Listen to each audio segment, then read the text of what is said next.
ప్రార్థన. పరిశుద్ధుడు అయినటువంటి తండ్రి, నీ వందనాలు, కృతజ్ఞతాస్తుతులు. నీ వాక్యంలోని నీ ఆత్మ సహాయంతో మీరు మాతో తేటగా సూటిగా మాట్లాడి సహాయం చేయండి. సత్యవంతరం ద్వారా వెళ్తున్నటువంటి వారితో కూడా మాట్లాడమని యేసునామమున తండ్రి, ఆమేన్. దేవుని యొక్క వాక్యాన్ని చదువుకుందాం. యోహాను గారు రాసిన సువార్త 19వ అధ్యాయం 5వ వచనం. ఆ ముండ్ల కిరీటమును గోదారంగు వస్త్రమును ధరించిన వాడై యేసు వెలుపలికి రాగా పిలాతు, ఇదిగో ఈ మనుష్యుడు అని వారితో చెప్పెను.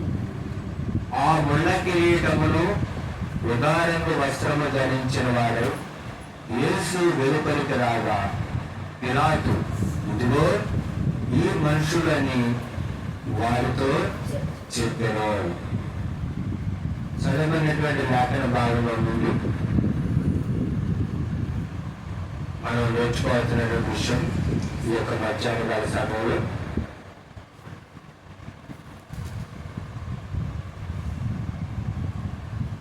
క్రీస్తుకు పూర్వం 4వ సంవత్సరం నుండి క్రీస్తు శకం 39వ సంవత్సరం వరకు రోమా సామ్రాజ్యాన్ని తిబెరియా కైసర్ అనేటువంటి చక్రవర్తి పరిపాలించాడు. ఆ కాలంలో క్రీస్తు శకం 26వ సంవత్సరం నుండి 36వ సంవత్సరం వరకు ఈ రోమా సామ్రాజ్యంలో యెరూషలేము పట్టణంలో ఈ యొక్క ప్రాంతానికి మరియు పొంతి పిలాతు ఆయన యొక్క స్వాధీనంలో ఉండి ఆయన పరిపాలించారు.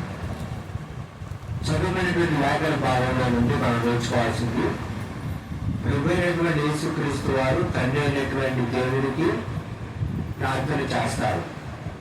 యోహాను సువార్త 17వ అధ్యాయంలో ఆయన ప్రార్థన చేసిన తర్వాత యేసుక్రీస్తు ప్రభు వారు ఆయన గెత్సేమనే తోటలో ప్రార్థన చేసేవారు. గెత్సేమనే తోట అంటే వెలువన తోట. ఈయన ఈ గెత్సేమనే తోటలో వారికి చొప్పున యేసుక్రీస్తు ప్రభువుకు ప్రార్థన చేసే అలవాటు ఉంది. అయితే యేసుక్రీస్తు ప్రభు వారు కిరీటు వాగు దాటి ఆయన యథావిధిగా వారికి చొప్పున ఈ కేరేటు వాగు దాటి గెత్సేమనే తోటలో యేసుక్రీస్తు ప్రభు వారు ఆయన అప్పగింపబడుతున్నటువంటి ఆ రాత్రి గెత్సేమనే తోటలో ప్రార్థన చేసుకోవడానికి వెళ్ళారు. ఆ యొక్క స్థలం అనేది ఇస్కరియోతు యోధాకి తెలుసు. ఆయన ఎక్కడ ఉంటాడు, ఏం చేస్తాడు అని తెలుసుకున్నటువంటి ఇస్కరియోతు యోధా ప్రధాన యాజకులు మరి సహస్రాధిపతులు, సైనికులు, యూదులు వీళ్ళందరూ కలిసి గెత్సేమనే తోటలోకి యేసుని పట్టుకోవడానికి వచ్చారు.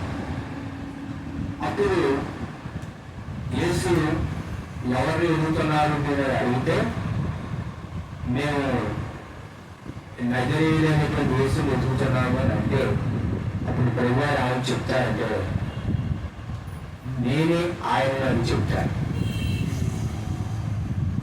అప్పుడు యేసుక్రీస్తు ప్రభువుని ఈ యొక్క శాస్త్రులు, యూదులు, ప్రధాన యాజకులు అందరూ ఆయన బంధించి గెత్సేమనే తోటలో ఇస్కరియోతు యోధా వచ్చి చెలికారా అని చెప్పి యేసును గుర్తు పెట్టుకొని, నేను ఎవరినైతే గుర్తు పెట్టుకుంటున్నానో ఆయనే యేసు అని చెప్తారు.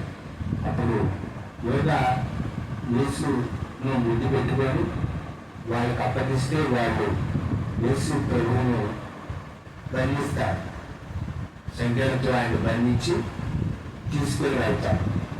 ఆ సంవత్సరం ప్రధాన యాజకుడిగా ఉన్నటువంటి కయపాకు తన మామ ఎవరంటే అన్న, తన మామ అయినటువంటి అన్న దగ్గరకు యేసుని తీసుకొని వెళ్ళి తర్వాత కయప దగ్గరికి తీసుకొని వెళ్తారు.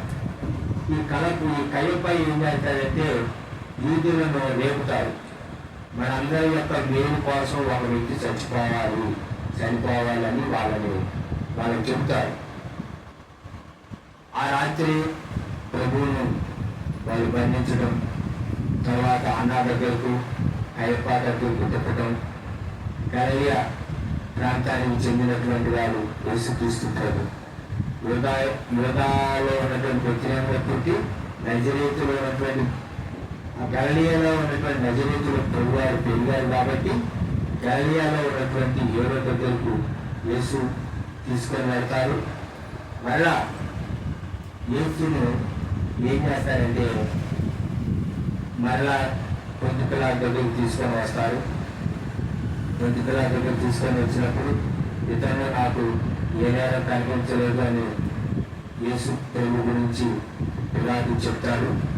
పిలాతుకు యేసుకు జరిగినటువంటి సంభాషణ ఏ విధంగా అయినా సరే యేసు ప్రభువును విడుదల చేయాలి అని విశ్వ ప్రయత్నం చేస్తాడు పొంతి పిలాతు. ఈయన గవర్నర్లో ఉన్నాడు యెరూషలేములో ఆ ప్రాంతానికి. అయితే ఆ పస్కా పండుగ సమీపిస్తుంది కనుక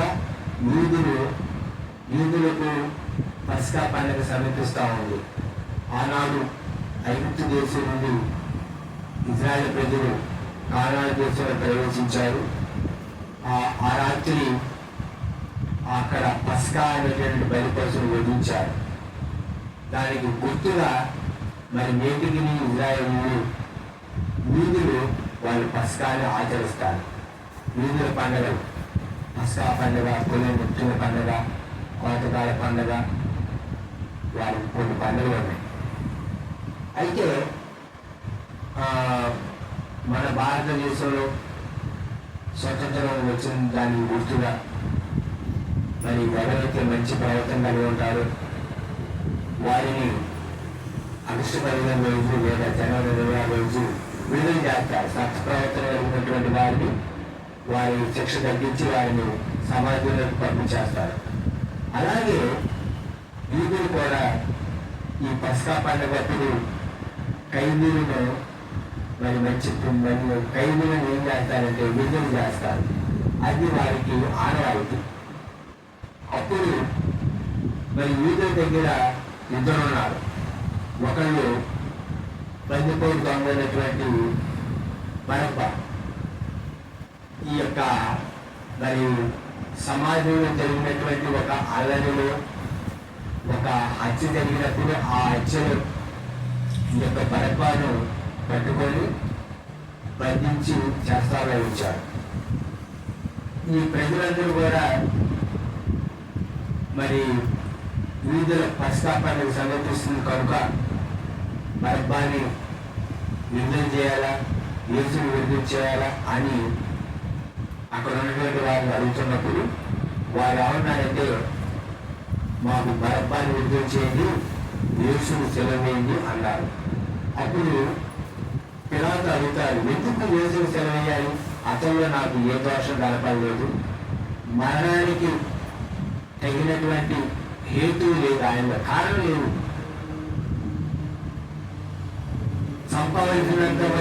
సంపాదించినటువంటి పని ఆయన ఏం చేయాలి. ఆ యేసుని సెలవేసేంత పని ఆయన చేయరా. ఆయన మీద ఎన్నో అబద్ధ సాక్ష్యాలు, నేరాలు పోతాయి. అయితే పిలాతు ఏమనుకున్నారంటే సరే మీరు ఏం చేస్తారంటే, అప్పుడు పిలాతు ఏం చేశారంటే యేసును పట్టుకొని ఆయనను కొరడాలతో కొట్టించాడు. పిలాతు యేసును ఏం చేశాడంటే కొరడాలతో కొట్టించాడు. కొరడాలు అంటే మామూలు కొరడాలు కాదు. ఆ కొరడాకి ఇలాగా మరి దిగుబడేటట్టు ఉండేది. ఎప్పుడైతే కొరడా తీసుకొని కొట్టారో ఆ కొరడా తగిలి అది గుచ్చుకొని శరీరంలో ఉన్నటువంటి మాంసాన్ని కూడా అది లేపింది ఆ గొర్రె. యేసును 1 తక్కువ 39 కొరల దగ్గర పెట్టారు. ఆ 39 కొరల దగ్గరికి ఆయన యొక్క వీపు మరి పొలంలో నాగలితో దున్నినప్పుడు ఎలాగ చాలుగా ఏర్పడతాయో ఆయన వీపును అలాగ చాలగా ఉన్నాయి. ఒక పక్క రక్తం కారుతా ఉంది. 39 కొరల దగ్గర పెట్టారు. మాంసం ఆయన శరీరంలో బయటకు వచ్చింది. తర్వాత సైనికులు ఏం చేశారంటే మొండలతో కిరీటములు అన్ని ఆయన తల మీద పెట్టి యూదుల రాజు అని చెప్పి యేసును హేళన చేశారు. మరి రాజులో కిరీటం ఉంటుంది కదా, కాబట్టి యేసును ఏం చేశారంటే ఆ ముళ్ళతో కిరీటాన్ని అల్లి ఆయన తల మీద పెట్టి దాన్ని గుచ్చి దాన్ని కర్రతో కొడితే ఆ ముళ్ళని కూడా యేసు యొక్క ఆ యొక్క తలలో దిగబడి యేసు ప్రభు వారి యొక్క తలలో దిగబడినప్పుడు అది వేదన, బాధ, ఒక పక్క రక్తంగా ఆడుతూ ఉంది. తరువాత చదువుకునే లేఖన భాగంలో ఊదా రంగు వస్త్రం ఆయనకు తొలగించి, ఏం తొలగించారంటే ఊదా రంగు వస్త్రం. ఆ రోజుల్లో ఊదా రంగు వస్త్రం అంటే గులాబీ లేకపోతే ఎరుపు రంగులో ఉండదు. అది ఎక్కువగా రాజులు వేసుకునేటటువంటి వారు. ఊదా రంగు వస్త్రం రాజులు వేసుకునేటటువంటి ప్రస్తుతమైనటువంటి వస్త్రాలు. ఇతరులను యేసుక్రీస్తు ప్రభువును వాళ్ళు ఏం చేశారంటే యూదుల రాజు అని ఎగతాళిగా, మరి రాజు కాబట్టి కిరీటం ఉండాలంటే గుళ్ళ కిరీటం పెట్టి ఊదారంగు వస్త్రాన్ని తొలగించి ఆయన ఏం చేశారంటే ప్రభువైన యేసుక్రీస్తు వారిని వెలుపలికి రాగా పిలాతు ముందు నిల్చోబెట్టాడు. అప్పుడు పిలాతు, ఇదిగో ఈ మనుషుడు అని వారితో చెప్పారు. ఇదిగో ఈ మనిషి అని పిలాతు శాస్త్రులు, పరిశీలు, మరియు సైనికులు వాళ్ళందరి గురించి చెప్పారు. ఇదిగో ఈ మనుషుడు. యేసుక్రీస్తు ప్రభు 100% దేవుడు, 100% మనుషుడు. మనిషి అనుభవించవలసిందంతా ఆయన అనుభవించాడు. అంటే బాధ, ఆకలి, వేదన, ఇబ్బంది అనుభవించాడు. పరిశుద్ధ గ్రంథంలో మనం చూస్తే బైబిల్ గ్రంథం మొత్తంలో పెద్ద అక్షరాలతో రాయబడినటువంటి మాట ఈ మాట. ఇదిగో ఈ మనుషుడు. ఏమిటి ఈ మనుషుడు అంటే పిలాతు చెప్తున్నాడు, దీనంగా మౌనంగా ఉన్నటువంటి ఈ మనిషి జ్ఞానం చేసింది. ఈ మనిషి కైసరుకు వ్యతిరేకంగా పనిచేద్దని చెప్పింది. ఈ మనిషి జనాన్ని రెచ్చగొచ్చింది. ఈ మనిషి సమాజాన్ని వేపింది. ఈ మనిషి చూడండి ఆయన ఎలా ఉన్నాడు. దీర్ఘంగా మౌనంగా ఉన్నటువంటి ఈ మనిషి, ఈ మానవుడ మీరు సెలవేయమని కేకవేసి ఇంకా అని పిలాతు యేసుని గురించి చెప్పాడు. యేసు ప్రభువుని విడుదల చేయాలని విశ్వ ప్రయత్నాలు చేశాడు పిలాతు. అప్పుడు ఈ మనుషుడని చెప్పినప్పుడు ప్రధాన యాజకులు, బంధువులు ఆయనను చూచి సిలువేయము అని కేకలు వేయగా పిలాతు, ఆయన ఏ దోషం నాకు కనపడలేదు కనుక మీరే ఆయన తీసుకొని పోయి సిలువ వేయడని వారితో చెప్పారు. చూసారేంటో యూదులకు ఒక వ్యక్తిని చంపే అధికారం లేదు.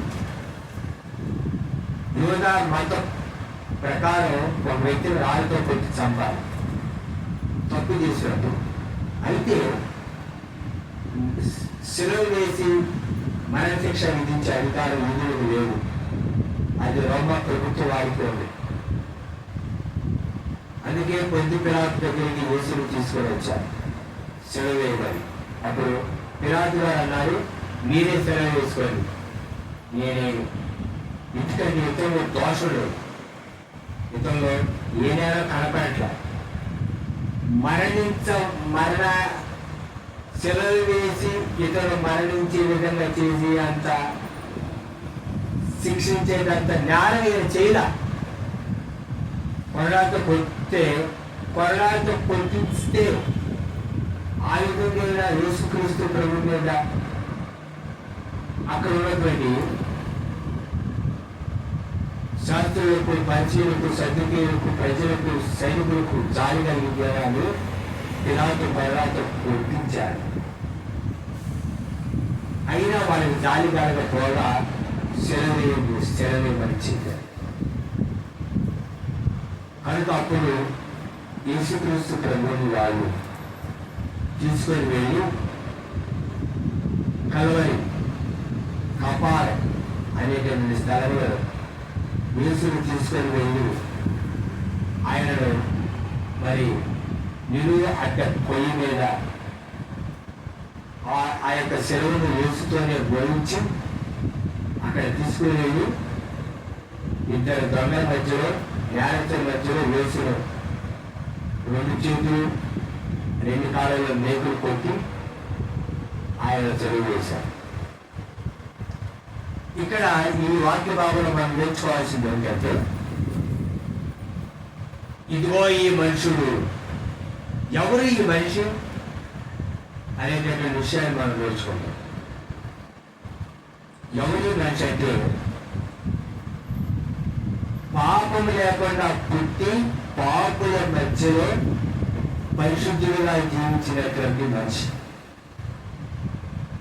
అదే ఎవరి మనిషి అంటే, పాపం లేకుండా పుట్టాడు, పాపాత్మల మధ్యలో పరిశుద్ధులుగా జీవించిన మనిషి అని ఈ మనిషి. అదేనా? ఆయనలో పాపం లేదు.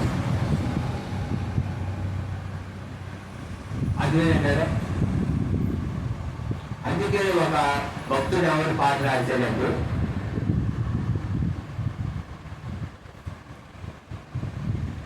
పాపం అనేది సోకకుండా ఉన్నటువంటి పరిస్థితులు లోకంలో ఎవరుకున్నా యేసులో పాపం లేదు. అదేనా? పలు వేదాలలో, మత గ్రంథాలలో పాపమే సోకని పరిశుద్ధులు ఉన్నారా? లేదు. పాప పరిహారార్థమై శిలువ మరణం ఉంది తిరిగి లేచినటువంటి దైవనరుడు యేసుక్రీస్తు. ఆయన పాపమే. కనుక పాపము లేకుండా పుట్టి పరిశుద్ధులుగా జీవించినటువంటి మనిషి యేసుక్రీస్తు ప్రభు. ఆయన పుట్టుకలో, ఆయన జీవితంలో పాపం లేదు. చూపులు, ఆయన ఆలోచనలు, ఆయన ప్రవర్తన పాపం లేదు. కనుక ఎవరి మనిషి అంటే, పాపము లేకుండా పాపాత్మల మధ్యలో పరిశుద్ధులుగా జీవించిన మనిషి యేసుక్రీస్తు ప్రభు. రెండవదిగా ఎవరి మనిషి అంటే, అన్యాయమైనటువంటి తీర్పు తీర్చబడ్డాడు. అబద్ధ సాక్షులు ఓపి అన్యాయంగా తీర్పు తీర్చబడి ఘోరమైనటువంటి శిలువ మరణాన్ని పొందిన మనిషి. అంటే అన్యాయంగా తీర్పు తీర్చారు. ఆయన అన్యాయపు తీర్పు తీర్చబడ్డాడు. ఈ సమాజంలో ప్రభువైనటువంటి యేసుక్రీస్తును అంగీకరించినటువంటి వారికి న్యాయం జరిగితే జరిగింది, లేకపోతే లేదు. ప్రభువే అన్యాయపు తీర్పు తీర్చబడి ఆయన చెలవేయబడితే నీకు నాకు ఈ సమాజంలో న్యాయం ఎక్కడిదండి? న్యాయం ఉండదు. అన్యాయం చేస్తారు. వారు నాకు అన్యాయం చేశారని మనకు బాధలు. అందుకే ప్రభువారు అన్నారు, పచ్చి మ్రాలుకి ఇలాగ చేస్తే మరి ఎండిన మారుకి ఇంకెలాగే చేస్తారు? పాపులైన నన్ను ఈ ప్రజలు అన్యాయపు తీర్పు తీర్చి సెలవు చేస్తే పాపుల పుట్టి పాపులు పెరిగిన మిమ్మల్ని నేను పశ్చాత్తాపడి నన్ను అంగీకరించినప్పుడు నేను ఎలాగ చేస్తారు వాళ్ళు అని ప్రభువారు చెప్పాడు. కనుక ఆయన మాట బట్టి మనం ధైర్యపరచబడాలి. యేసు ఎవరంటే అన్యాయమైనటువంటి తీర్పు తీర్చబడి ఆయన ఏమయ్యాడంటే శిలువ పడ్డాడు. న్యాయవంతుడైనటువంటి దేవుడు అన్యాయమైనటువంటి తీర్పు తీర్చబడి శిలువ పడ్డాడు. అది మనం నేర్చుకోవాలి. మూడోది ఎవరంటే ఆయన అపరాధిగా తీర్చబడ్డాడు. అందుకనే యెషయా గ్రంథంలో ఒక మాట రాశాడు. చూడండి దేవుని వాక్యం యెషయా గ్రంథం 53వ అధ్యాయం. యెషయా గ్రంథం 53వ అధ్యాయం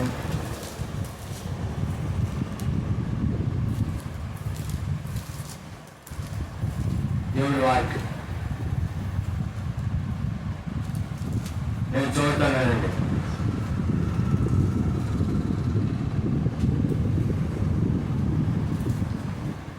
అయినా వచ్చాడు.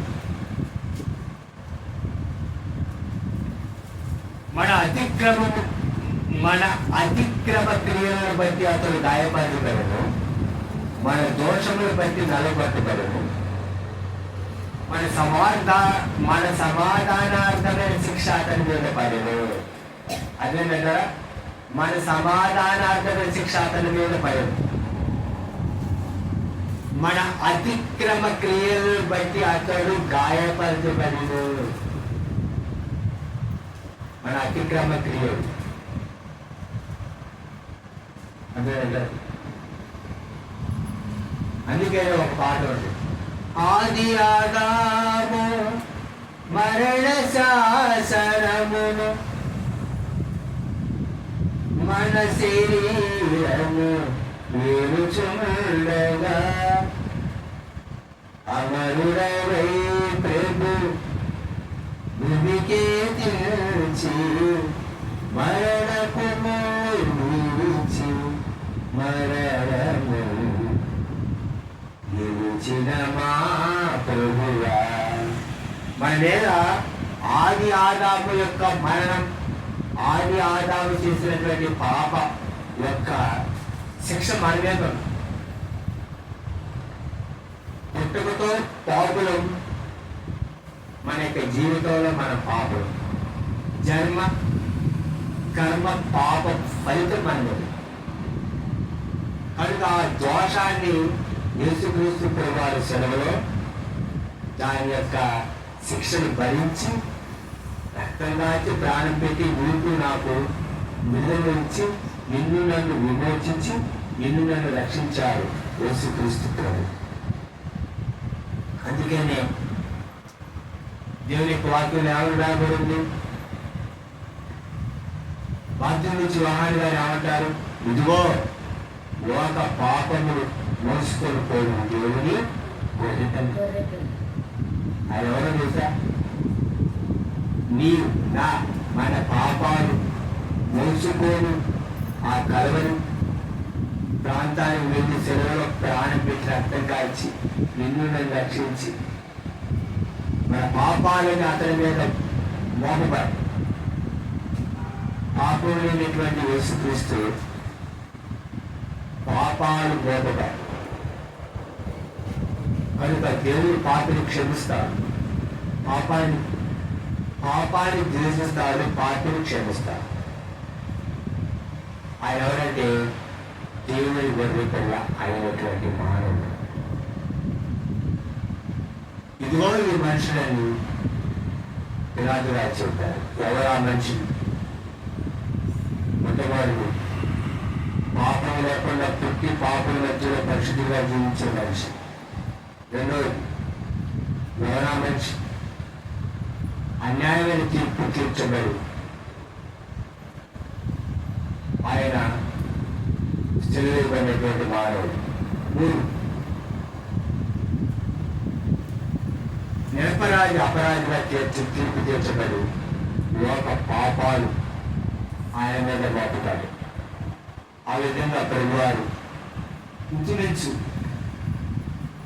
మధ్యాహ్నం 3 గంటలుగా యేసు తలవాల్చి తన ఆత్మను తండ్రికి అప్పగించుకున్నాడు. ఆయన మరణాన్ని ఈ సృష్టి కూడా అంగీకరించలేకపోయాడు. దేవుని వాక్యం రాబడింది, వెంటనే భూకంపం కలిగింది. అదేనంటే చూడండి దేవుని వాక్యంలో లూకాసు వార్త, దేవుని వాక్యం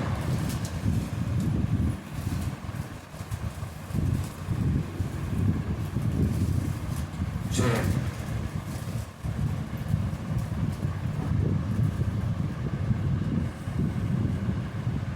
నందినాలు వచ్చాడు 20వ అధ్యాయం. అప్పుడు రమారని మధ్యాహ్నం 3 గంటలు ఆయన అది మొదలుకొని 3 గంటల వరకు ఆ దేశం అంతటా చీకటి కమ్మారు. అప్పుడు రమారమి మధ్యాహ్నం ఆయన అంటే మధ్యాహ్నం 12 కాడి నుంచి 3 వరకు చేయగలరు. సూర్యుడు అదృశ్యుడు ఆయన గర్భాలయం తేడాన్ని చేయగలరు. అప్పుడు యేసు గొప్ప శబ్దంతో త్యాగం వేసి, తండ్రి నీ చేతికి ఆత్మ అర్పించున్నాను ఆయన ఇలా చెప్పి ప్రాణము విడిచను. అదేంటారా ఆ ప్రాంతం అంతా చీకటి కమ్మింది. సూర్యుడు అదృశ్యుడయ్యాడు. దేవుని యొక్క వాక్యం రాయబడింది. కాబట్టి 3 గంటలు లేదా ఆ దేశం అంతా చీకటి కమ్మింది. అదే దేవాలయం యొక్క తెర వెలుగు చీలింది.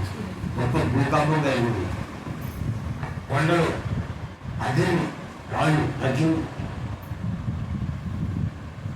ఆయన ఎప్పుడైతే చనిపోయారో ఆ రక్తం ఆ బండల సందులో నుంచి